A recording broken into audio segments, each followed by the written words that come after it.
Perhaps no shoe in the last year has got more hype for being what other shoes should strive for than the Asics Superblast. So you guessed it, that's today's review. Let's get into it.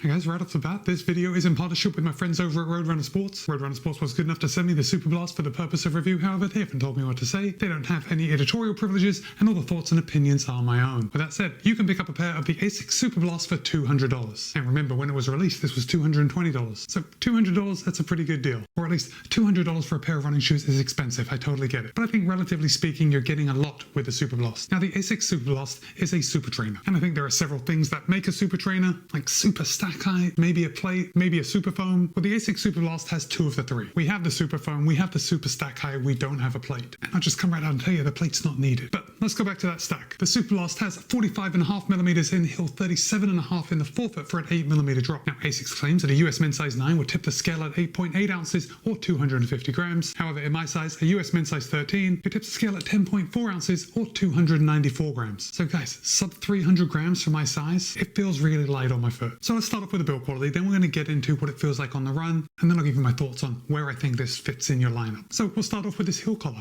and look at this. Guys, we got a lot of padding around this heel collar. I mean, this is a light shoe, and Asics has managed to squeeze a lot of padding in. It's almost daily trainer-esque. Hold on to that thought. But it's got a super comfortable step-in feel. It feels really soft and plush around this heel collar. The heel counter is very rigid. Again, maybe something like we would expect in a daily trainer. And then I think that's where the similarities to a daily trainer kind of end. Asics is using an asymmetrical engineered mesh. It is very light, it's very breathable. I mean, it's not race day thin, but it's certainly not daily trainer thick. It's right in the middle, which I suppose that's where a super trainer should be. The Superblast has minimal overlays. We've got an underlay coming around the toe box just to keep that upper off your toes. Very light branding on the medial and lateral sides. The eyelet chain is reinforced, although very lightly reinforced. They haven't done a big overlay. But again, that's staying right on target of saving weight in the shoe. And then the tongue is super thin, very aerated. In fact, if I hold it up, I might have to overlay something. But the tongue has laser drilled holes all the way up it. It's super breathable, and it is almost race day thin. And then we've just got a little bit of padding on both sides of the tongue, and then this logo right on the front, and that's where I tie my laces across. And I didn't have any lace bite. Like, it's minimal padding, but it works. Oh, I don't know if you missed it, we've got a nice heel pull here on the back. Can't say I actually used it. The Superblast slides onto my feet nicely, and I did find that this shoe fit true to size. Now, I know if you've seen other reviews, they suggest going down half a size. That wasn't the case for me. My normal size 13 in Asics shoes worked like a charm. Okay, let's come down to the midsole, because this is what makes a super trainer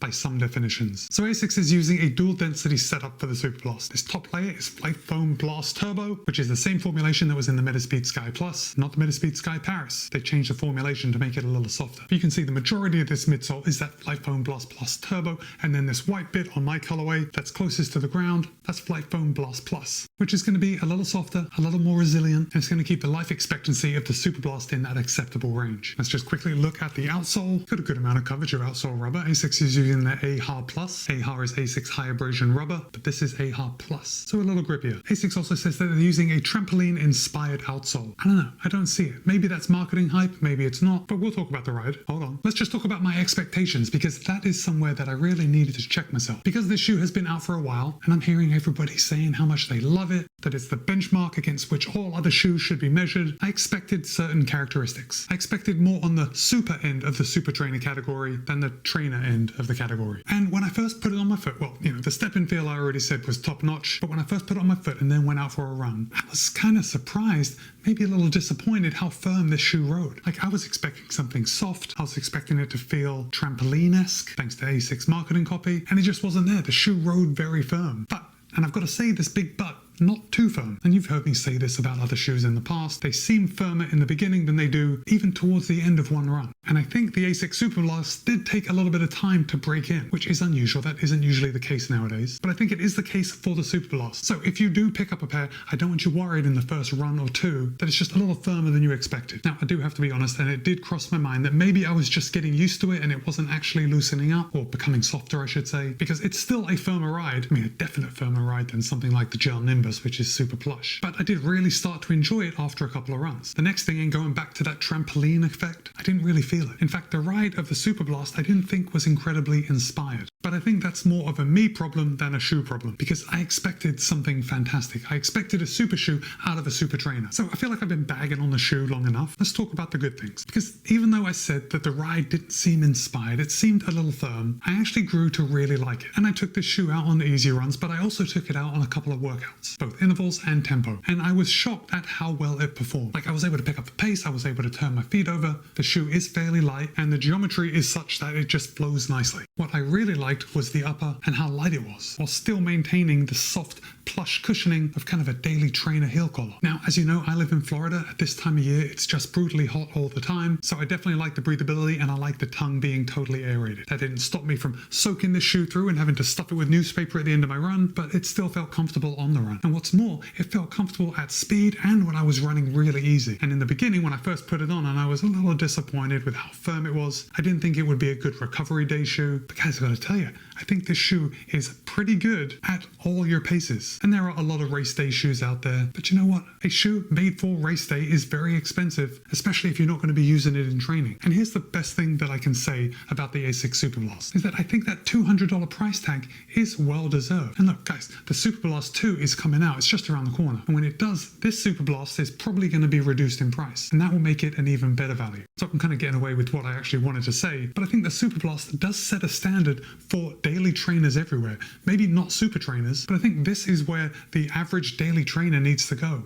I don't know why we're running in these shoes that are so bulky, so heavy, when we can make something much lighter and seemingly stand up to a lot of punishment. I'm not seeing a lot of wear on this outsole rubber, and just do everything. Now look, I know some people live in a colder climate, maybe they want a little more shoe wrapping their foot. That isn't the case for me. And I got a feeling it's not a case for you, especially during the summer months. Oh, another surprising thing about the Superblast, remember 45.5 in the heel. This thing is max stack. I mean over max stack. And yet it is remarkably stable. I didn't experience one instance in all of my runs in this shoe where I thought I was going to roll the shoe. You know how you can feel that way in a race shoe? And again, that's probably one of the big differences between a race day shoe and a super trainer, is that usually the platform is just a little wider. But I can think of another super trainer, the Prime X2 Strung, that is very unstable. Now, the Prime X2 Strung is remarkably more expensive than the Superblast, and it has a couple more millimeters of stack height, but still, the difference between running in this and the Prime X2 Strung is night and day. So, in a nutshell, I think the Asics Superblast is a fantastic shoe. I think if you can get it on sale, it's an absolute buy.